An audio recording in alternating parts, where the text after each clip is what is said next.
अस्सलाम वालेकुम, मैं इमदाद शुमरो। एक बड़ी ख़बर दब कर रह गई इस्लामाबाद में, और वो ख़बर दबी पाकिस्तान ने जो फ़ैसला किया था भारत से तिजारत शुरू करने का, वो फ़ैसला वापस लिया वफाकी काबीना ने। तो वफाकी काबीना के मुतल्लिक़ ही एक बड़ी ख़बर थी जो दब गई इस ख़बर के पीछे। वो ख़बर क्या थी वो मैं बताता हूँ, और साथ ही ब्रॉडशीट में बड़ा कमाल हुआ है जनाब। ब्रॉडशीट वाला मामला वो आपने पता तो है आपको कि किस तरह वो चल रहा था। अचानक वज़ीर-ए-आज़म इमरान खान साहब ने कमीशन बना दिया, यक रुकनी कमीशन, रिटायर्ड जस्टिस अजमत सईद साहब की उसमें। और उसमें वो जो ब्रॉडशीट को इस हुकूमत ने जुर्माना किया था, उस जुर्माने के बाद जो शोर शराबा हुआ था कि जनाब ये जुर्माने मतलब कैसे, जहाँ जुर्माना होने जा रहा था वहाँ बरतानिया हाई कमीशन के अकाउंट में पैसे भी चले गए और खामोशी के साथ एक वारदात डाल दी गई। तो बहरहाल वो इमरान खान साहब ने बड़ा फ़ैसला किया था कि ब्रॉडशीट की तहकीकात होगी, कमीशन बना। और फिर कमीशन ने एक कमाल कर दिया। वो कमाल ये किया कि कुवैत की जंग हुई थी जब, तो उस कुवैत की जंग के दौरान एक बंदा टीवी पर बैठ के ख़बरें देख रहा था किसी चाय के ढाबे पर, वो ख़बरनामा सुन रहा था। और वो फिर गाँव देहातों में गर्मी शर्मी होती है, डस्ट वगैरह होती है, तो लोग साथ एक रुमाल या कपड़ा या उसको जो कहते हैं वो साथ रखते हैं। तो वो भी ला कर रख कर वो गौर से ख़बरें सुन रहा है। तो अचानक वो जब उठा तो देखा उसने कि उसका रुमाल जो है उसने साथ रखा था वो गायब हो गया। तो उसने कहा लगता है कि पूरी की पूरी जंग जो है ना मेरा रुमाल चोरी करने के लिए लगाई गई थी। तो आसिफ जरदारी साहब कहते होंगे कि यार ब्रॉडशीट वाला सारा का सारा मामला, सारा का सारा जो कुछ किया गया वो मुझे दोबारा स्विस अकाउंट्स में फंसाने के लिए किया गया होगा। अब ब्रॉडशीट में बहुत कुछ था, उसमें किसने मुआहदे किए, कैसे मुआहदे किए, जाली कंपनी बनी, जाली कंपनी के नाम पे पैसे जाते रहे, अजीब व गरीब किस्म के इंकशाफात हुए थे। लेकिन जो कमीशन बना, उस कमीशन ने ख़ुद भी वो उनकी रिपोर्ट जो 100 सफ़ात की रिपोर्ट है वो पब्लिक कर दी गई है। उसमें सारी चीज़ें सामने आ गई हैं कि वो बताते हैं कि जनाब किस किस तरह रिकॉर्ड गायब हुआ, ये हुआ वो हुआ। लेकिन सारा कुछ कर आने के बाद कहते खुलना चाहिए तो स्विस अकाउंट्स का केस, आसिफ जरदारी के ऊपर जो केस मुकदमा है वो खुलना चाहिए।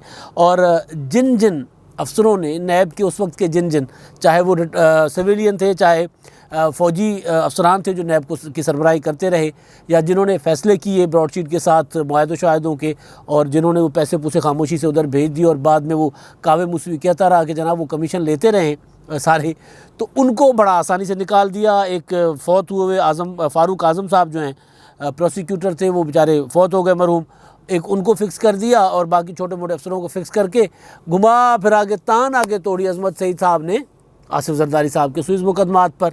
और ये वही स्विस मुकदमात हैं जिन स्विस मुकदमात ने एक वज़ीर-ए-आज़म खा लिया।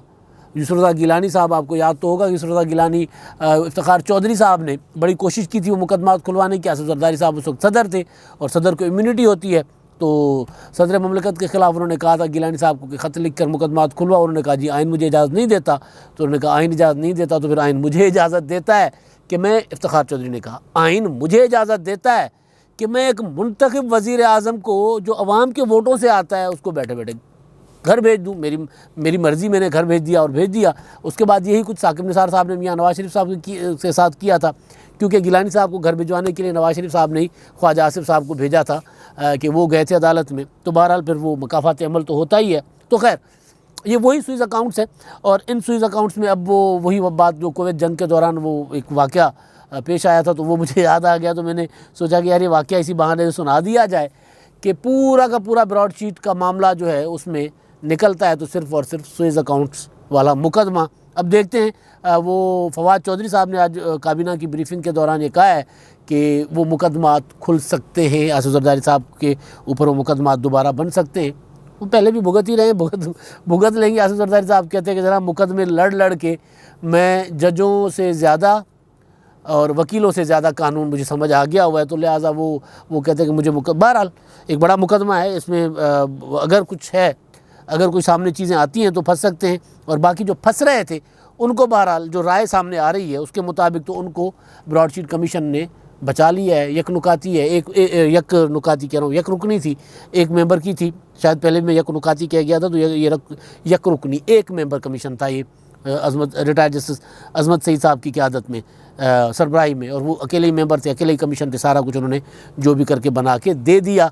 लेकिन जुमला उन्होंने एक बड़ा कमाल लिखा है उसमें, वो जुमला उन्होंने लिखा है कि जनाब जब मैं रिपोर्ट कमीशन की रिपोर्ट अपने काम कर रहा था इस्लामाबाद के पहाड़ों में, तो वहाँ पर बड़े गीदड़ थे और लेकिन गीदड़ बबकियाँ मुझे मेरे काम से नहीं रोक सकी। ये बड़ा सियासी सा जुमला था और इसे एक जुमले ने, मेरी नज़र में से एक जुमले ने इस कमीशन की, वैसे तो खैर कमीशन था ही मुतनाज़ा, लेकिन वो जो बंदे खुद नैब के प्रोसिक्यूटर रहे हों वो नैब के माजी का क्या करेंगे। हमने पहले भी बता दिया हुआ है कि जो खुद नैब के प्रोसिक्यूटर रहे हों, जो उनके मामलात में खुद इन्वॉल्व रहे हों, वो ज़ाहिर है उन्होंने क्या तहकीकात करनी थी, तो तहकीकात क्या होनी थी।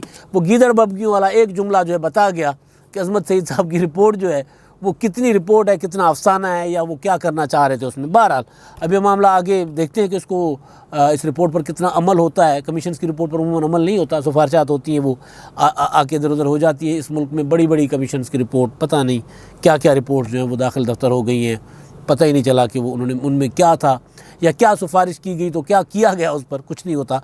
तो बहरहाल अब ये तो था एक मामला, लेकिन असल वो जो चीज़ थी ना जो बड़ी ख़बर के पीछे दब गई, बड़ी ख़बर तो यही थी ना कि कल ईसीसी ने फ़ैसला किया कि जनाब हम भारत के से इंडिया से चीनी और दरामद करेंगे कपास और धागा शागा। और वज़ीर-ए-आज़म इमरान खान साहब की वज़ारत तिजारत ने फ़ैसला किया और फिर वज़ीर-ए-आज़म इमरान खान साहब की काबीना ने उस फैसले को मुस्तरद कर दिया ईसीसी के ज़रिए। यानी इमरान खान साहब ने जो सिफारिश की उस सिफारिश को इमरान खान ने मुस्तरद कर दिया। एक कमाल, मतलब इसमें तालियां बजाने को दिल कर रहा था मेरा। मैं इस पर पहले व्लॉग कर चुका हूँ डिटेल में, लेकिन इस खबर के पीछे एक और ख़बर दब गई है। शिबली फराज साहब को याद करें, पिछले 4 दिनों से शिबली फराज साहब मुसलसल टीवी पर बैठकर कह रहे हैं कि जुमेरात को जो काबीना का इजलास होगा उस काबीना के इजलास में कुछ नए वज़ीर होंगे, कुछ वजारतों में रद्द-ओ-बदल होगा वग़ैरह वग़ैरह वग़ैरह, लेकिन ऐसा कुछ नहीं हुआ।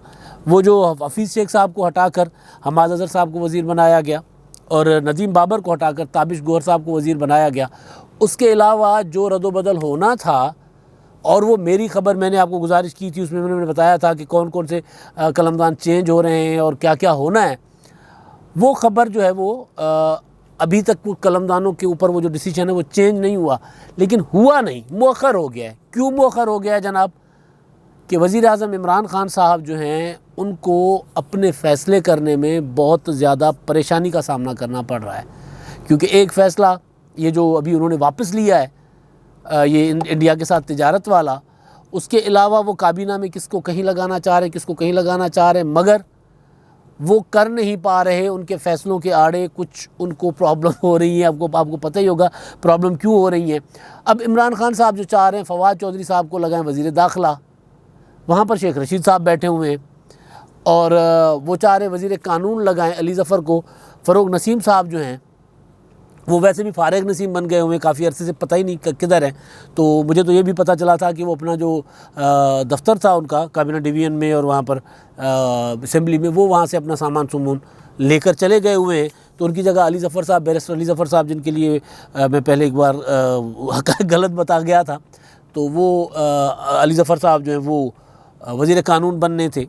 शेख रशीद साहब को मवासलात का मिलना था कलमदान, और उसके अलावा जो मुराद सईद साहब के लिए मेरा ख़्याल था कि मुराद सईद साहब को मिलना था इतलात का कलमदान, और शिबली साहब को मिलना था पेट्रोलियम का कलमदान। लेकिन बहरहाल ये मामला वज़ीर-ए-आज़म इमरान खान साहब करंटीना तोड़ने के बावजूद, मुशावरत करने के बावजूद किसी हतमी फ़ैसले पर नहीं पहुँचे।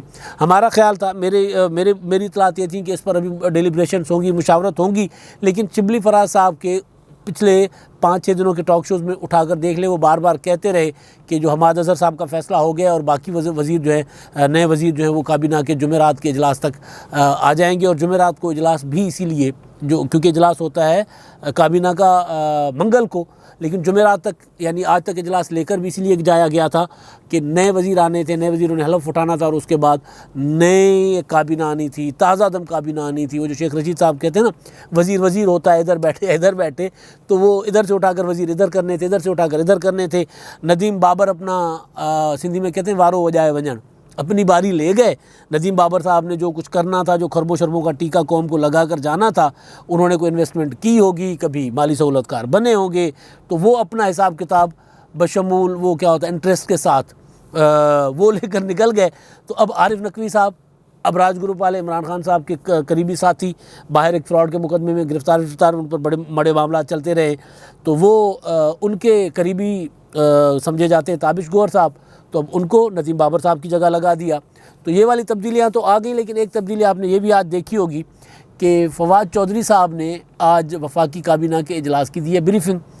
इसका मतलब ये है कि फवाद चौधरी साहब जो है वज़ारत दाखिला वाला मामला भी, और जो फवाद चौधरी के मुतालिक जो मेरी इतलात थी कि अभी तक उनके लिए वज़ारत दाखिला का ही कलमदान सोच रखा है इमरान खान साहब ने, लेकिन ये ब्रीफिंग दे सकते थे शिबली फराज साहब, लेकिन ये तय है कि शिबली फराज साहब के पास अब कलमदान नहीं रहेगा। उनको जब दोबारा वजारत दी जाएगी तो उनके पास इत्तलात की वजारत नहीं होगी, वो कहीं और होंगे। इसी वजह से काबीना का दूसरा इजलास है, और दूसरे इजलास की ब्रीफिंग जो है वो फवाद चौधरी साहब दे रहे हैं, शिबली भाई नहीं दे रहे। शिबली फराज साहब सब कुछ करने के बावजूद भी यानी वो ऐसी बातें कर जाते हैं, ऐसी बातें कर जाते हैं जो बाद में अगर खुद ही जाकर सुनते होंगे तो उनको लगता होगा कि यार मैं ऐसा भी कर सकता हूँ। तो उसके बावजूद भी वजारत इत्तलात उनकी पसंदीदा वजारत, उसके बावजूद भी उनके पास वजारत नहीं रही। और अब तो ये साहब जो दूसरी बार आ रहे हैं फवाद चौधरी साहब ब्रीफिंग देने, तो इसका मतलब तो यही है कि वो जो है बाकी चेंज जो हो ये वाला चेंज कंफर्म है। जैसे हमाद अजहर साहब आ गए हफीज़ शेख साहब की जगह, तो ये वाली तब्दीली जो है वो कंफर्म है कि जनाब अब शिबली फराज साहब जो हैं वो इतलात में नहीं है। पेट्रोलियम वगैरह में इधर उधर आए तो आएँ, लेकिन पेट्रोलियम में आकर वहाँ पर तो बड़ी गड़बड़ चली हुई है, घोटाला बहुत ज़्यादा है वहाँ पर। तो बहरहाल तो ये एक बड़ी खबर थी कि इमरान खान साहब जो हैं वो ना सिर्फ फ़ैसले नहीं कर पा रहे, बाकी यानी ये जो फ़ैसला था इंडिया के साथ ताल्लुकात का, तिजारत की बहाली का, ख़त भी लिख दिया, शुक्रिया भी अदा कर दिया, अपनी वजारत के ज़रिए सिफारिश भी करवा दी, सिफारिश करवाने के बाद ICC से फ़ैसला भी मंजूरी भी करवा दी, और उसके बाद फिर फ़ैसला वापस भी ले लिया। तो जिस तरह वहाँ पर कन्फ्यूजन का शिकार है ये हुकूमत, इसी तरह काबीना की तश्कील में भी अब काबीना, क्योंकि अब अब 1 साल इमरान खान साहब के पास बचा है, 2 साल होते हैं आखिरी तीसरे साल के बाद 2 साल होते हैं, यानी 5 साल पूरे होते हैं। लेकिन क्योंकि जो तीसरा साल होता है उसके बाद उसके दरमियान में ही इलेक्शन मोड में चला जाता है, पूरी की पूरी सियासी जमातें, हुकूमत चली जाती है, तो उस वक्त कारकर्दगी जो है वो नहीं नज़र आ रही होती। उस वक्त इलेक्शन कैंपेन शुरू हो जाती है, जोड़ तोड़ शुरू हो जाती है। तो इमरान खान साहब के पास चंद माह थे बाकी, अगर ये हुकूमत रहती है, अगर ये हुकूमत बचती है तो चंद माह थे बाकी। इसलिए वो कोशिश ये कर रहे थे कि जनाब कोई ताज़ा दम बिल्कुल नया जत्था, नए वज़ीर कोई लेकर आए। लेकिन कहाँ से, ज़ाहिर है मतलब शेख रशीद साहब जो कह रहे हैं ना कि इधर से वज़ीर उठाकर इधर लगा दे, इधर से उधर को लगा दे, वज़ीर तो वज़ीर होता है। तो बहरहाल इधर ही काबीना से उठाकर वज़ीर आगे पीछे करने में भी खान साहब को प्रॉब्लम हो रही है, क्योंकि वो संजीदा हैं, थोड़े बहुत संजीदा हैं कि कोई कारकर्दगी हो, लेकिन उससे ज़्यादा संजीदा हैं कि प्रोपेगेंडा ज़्यादा हो। 1 अरब रुपया उन्होंने उसी प्रोपेगेंडा के लिए लगाया था। वो जो कोरोना वैक्सीन मंगवाने के लिए खान साहब के पास पैसे नहीं थे, लेकिन 1 अरब रुपए इश्तिहारों के लिए और मीडिया के ऊपर ख़र्च करने के लिए कि अपनी कारकर्दगी बेहतर करके दिखाएं। उस्मान बुज़दार को वसीम अकरम प्लस ही दिखा दें, किसी तरह भी उस्मान बुज़दार को वसीम अकरम प्लस दिखा दें, और पाकिस्तान में अब तक जो अच्छे काम हुए हैं वो अच्छे कामों के ऊपर इमरान खान साहब का ठप्पा लगा कर दिखा दें और मीडिया पर दिखा दें। तो उसके लिए उन्होंने 1 अरब खर्च किया था वैक्सीन के लिए, तो अभी तक मांगते फिर रहे हैं, देख रहे हैं कि कहीं से दुनिया से कोई खैरात में मिल जाए। तो बहरहाल वो तो फ़ैसले इमरान खान साहब सिर्फ एक फ़ैसला कर पाए थे 1 अरब रुपए वाला, बाकी वैक्सीन भी नहीं मंगवा पा रहे, अपनी काबीना भी नहीं बना पा रहे। एक बड़ा फ़ैसला कर दिया था कि चलो यार पाकिस्तान में चीनी का बहरान है, तो चीनी की माफिया को कंट्रोल करने के लिए किसी तरह इंडिया से चीनी मंगवाएं ताकि ये ज़रा घुटनों के बल आकर बैठें शुगर माफिया, तो उनको कंट्रोल किया जा सके। तो वो फ़ैसला भी वापस हो गया।